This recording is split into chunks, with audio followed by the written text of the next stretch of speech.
हम इस वक्त चुनाव प्रचार में हैं। हमारे साथ प्रेम कुमार धूमल जी हैं, जो 2 बार मुख्यमंत्री रह चुके हैं हिमाचल प्रदेश के और सबसे वरिष्ठतम नेताओं में से एक हैं। धूमल सर, हमसे बात करने के लिए बहुत बहुत शुक्रिया। हम आपका प्रचार देख रहे थे, छोटी छोटी जनसभाएं कर रहे हैं। आपका एक व्यक्तिगत कनेक्ट है इस कॉन्स्टिट्यूएंसी के साथ। हमीरपुर में सुजानपुर कॉन्स्टिट्यूएंसी है। सर, क्या वजह रही कि आप इस बार चुनाव नहीं लड़ रहे हैं? लोग यहाँ जो बात कर रहे थे, जिन लोगों से हम पहले, वो बोल रहे थे कि हम लोग चाहते थे कि धूमल साहब चुनाव लड़ें। क्या वजह रही कि आप चुनाव नहीं लड़ रहे हैं? आपने लेटर लिखा या पार्टी ने कहा कि नहीं लड़ी? आपका धन्यवाद। आप दुर्गम क्षेत्र में आकर चुनाव को कवर कर रहे हैं। जहाँ तक चुनाव लड़ने की बात है, मेरा अपना निर्णय था कि मैं 10 चुनाव लड़ चुका था और मुझे लगता था कि अब किसी नए व्यक्ति को मौका मिलना चाहिए। और हमारा सौभाग्य है कि एक आर्मी के रिटायर्ड कैप्टन, सेना मेडल जिनको मिला हुआ है, जो पार्टी के वफादार कार्यकर्ता भी हैं, उनको टिकट दिया गया है। उनको जिताने के लिए जोर लगा रहे हैं। सर, पिछली बार आप बोल रहे थे कि पिछली बार आप लोगों ने वोट नहीं दिया और कलंक है आपके माथे पर, क्योंकि आप पार्टी के मुख्यमंत्री पद के उम्मीदवार थे। और जयराम ठाकुर जी को, चूंकि मैं पत्रकारों में बात कहता हूँ, लोग कहते हैं वो एक्सीडेंटल चीफ मिनिस्टर हैं। मुख्यमंत्री आपको बनना था।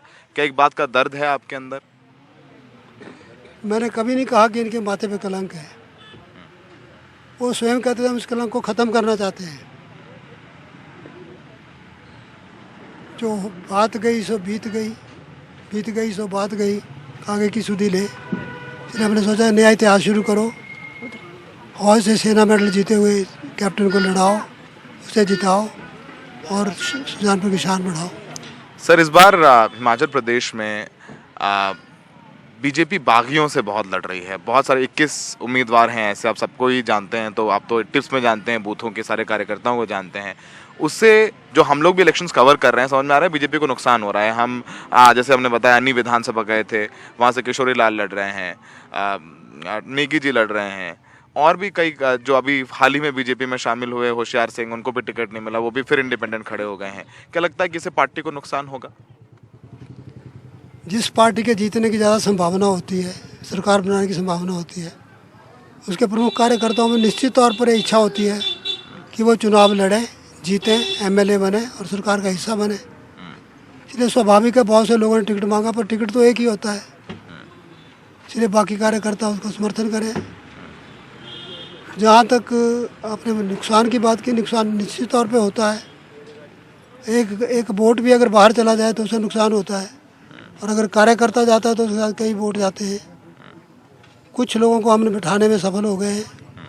कुछ हो सकता है वोट पड़ने से पहले रिटायर हो जाएं और चुनाव में पार्टी की मदद करें।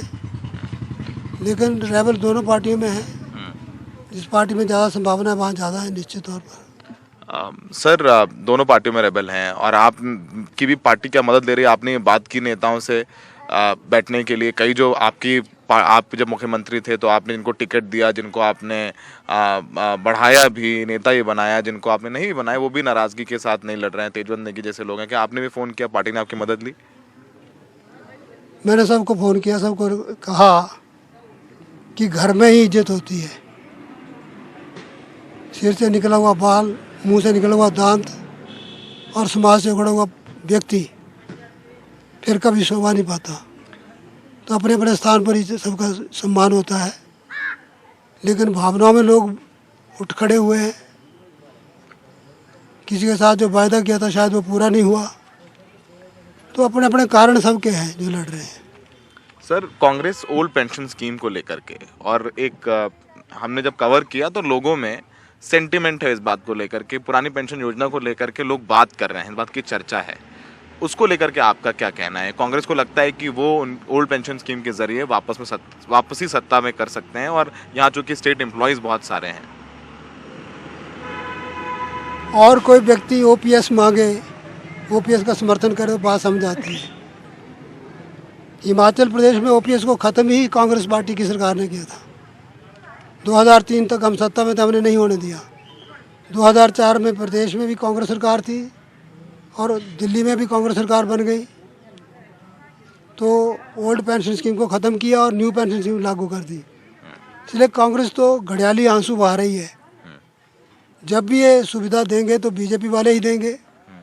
व्यक्तिगत तौर पे मेरा मानना है कि जिस व्यक्ति ने प्रदेश की सेवा सारी ज़िंदगी की होती है, उसको इतनी पेंशन जरूर मिले वो सम्मानपूर्वक जीवन बिता सके। तो मिनिमम पेंशन अगर 9-10 हज़ार फिक्स कर दी जाए तो बहुत सारी समस्या का समाधान हो जाएगा। पार्टी ने एक कमेटी बनाई है, उसकी सिफारिश आने के बाद गवर्नमेंट उस पर विचार करेगी। निश्चित तौर पर कर्मचारियों की समस्या का समाधान निकलेगा, पर वो बीजेपी ही निकालेगी, कांग्रेस के बस की बात नहीं है। सर चूंकि हम आपसे सवाल पूछ सकते हैं और एक नेता के तौर पर, बीजेपी का नेता हैं या कांग्रेस नेता, आप एक पॉलिटिशियन हैं और आप जनप्रतिनिधि हैं, रहे हैं इतने साल। अग्निवीर योजना को लेकर के यहाँ पे आज युवाओं से सुबह बात की हमने, हमीरपुर में सुबह 5 बजे तैयारी कर रहे थे, उनको बड़ी नाराजगी है। वो कह रहे हैं 18 साल 19 साल के बच्चे हैं, कह रहे हैं नहीं हम तो 4 साल के लिए शॉर्ट टर्म करियर नहीं चाहते हैं। इस बात को लेकर बड़े नाराज हैं। आपका क्या आउटलुक है इस बात को लेकर? क्योंकि हमीरपुर कांगड़ा बेल्ट तो कहते हैं कि यहाँ से तो मतलब सबसे ज़्यादा हर घर से सेना में भर्ती होते हैं बच्चे। अभी सुजानपुर में ही भर्ती हुई है अग्निवीर की, और इस चुनाव क्षेत्र से भी अनेकों बच्चे सिलेक्ट हुए हैं। पूरी स्कीम जब बच्चे अंडरस्टैंड करेंगे, आज मैंने एक सर्विसमैन को पूछा तो उसने कहा मुझे 97,000 मिला था, उस सूबेदार मेजर की पेंशन आया था। अग्निवीर बच्चे जो रिटायर हो गए 4 साल के बाद, वे लगभग 25 लाख रुपए उनको मिलेगा, 25 लाख। और जिसने 32 साल सर्विस की उसको मिला 97,000। तो अभी नई स्कीम है और कई वर्षों से विचाराधीन थी कि फौज जो जवानों की होनी चाहिए। कारगिल की जो लड़ाई लड़े, जो मोर्चा जीता था, वो सारे 20-22 साल के नौजवान थे। परमवीर चक्र विजेता बिलासपुर से हमारे संजय कुमार है, वो उसमें एक सिपाही था, 20-21 साल की उम्र थी, अब वो सूबेदार मेजर बने, आर्मी सर्व कर रहे हैं। तो जब लड़ाई होती है तो नौजवान ही अच्छा लड़ सकता है। और इनमें 25% को रिटेन करेंगे आर्मी में, कुछ सीआरपीएफ में भर्ती हो जाएंगे, उनमें से कुछ बीएसएफ में हो जाएंगे, कुछ स्टेट पुलिस में हो जाएंगे, और बाकी को अपना रोजगार शुरू करने का भी होगा। और इस 4 साल में उनको इतनी शिक्षा भी दी जाएगी कि वो ग्रेजुएट का डिग्री भी लेके आएंगे। तो जब सारे बेनिफिट्स को देखेंगे तो उनको लगेगा कि अच्छी स्कीम है।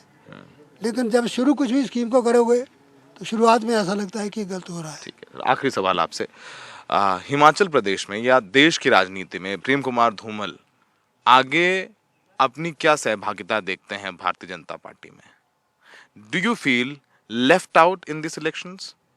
लॉट ऑफ पीपल सर, जब यहाँ ट्रेवल करते हैं लोगों को ये लगता है, और बहुत सारे कार्यकर्ता मिले उनको कहता है कि इस बार हम वोट नहीं देंगे बीजेपी को, धूमल साहब को टिकट नहीं दिया, धूमल साहब के चेहरे नहीं। और ये व्यक्तिगत अनुभव है मेरे पास, वो बाइट से मैं सुना सकता हूँ।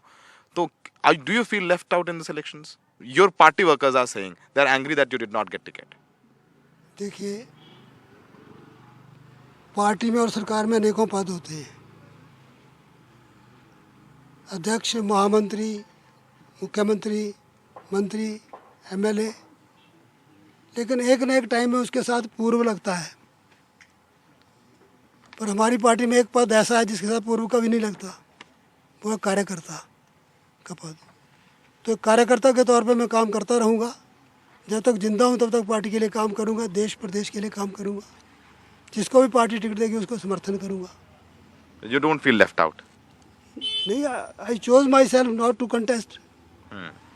I decided I will not contest, but I will support the candidate given by the party and make him win the election. पुराने नेताओं से बात करने का एक अपना मज़ा है। जिस तरीके से वो बात करते हैं नेताओं से, वो करगिल की बात करते हैं, अपने अनुभव बांटते हैं, जिस तरीके से वो पत्रकारों से बात करते हैं, उन्होंने बड़ी अच्छी बात कही कि एक पद ऐसा है जो कभी उसमें उसके आगे पूर्व नहीं लगता। पूर्व एमएलए, पूर्व मुख्यमंत्री, पूर्व सांसद, कार्यकर्ता। तो एक कार्यकर्ता के तौर पर इतना बुजुर्ग, इतना सीनियर लीडर बीजेपी के लिए काम कर रहा है, तो वाकई में शायद बाकी जो पॉलिटिशियंस हैं, छोटी चीज़ ना होने पर नाराज हो जाते हैं, पद छोड़ देते हैं, पार्टी छोड़ देते हैं। और ये सीख धूमल साहब शायद कांग्रेस के नेताओं को भी दे रहे हैं और बीजेपी के नेताओं को भी दे रहे हैं, हर पॉलिटिशियन को दे रहे हैं। तो सर बहुत बढ़िया लगा आपसे बात करके, और एक पत्रकार के तौर पर भी काफ़ी कुछ सीखने को मिलता है जब आप जैसे लीडर से हमारी बातचीत और मुलाकात होती है। आपने सहयोगी अशोक माले के साथ सुजानपुर से सौरभ शुक्ला, NDTV इंडिया।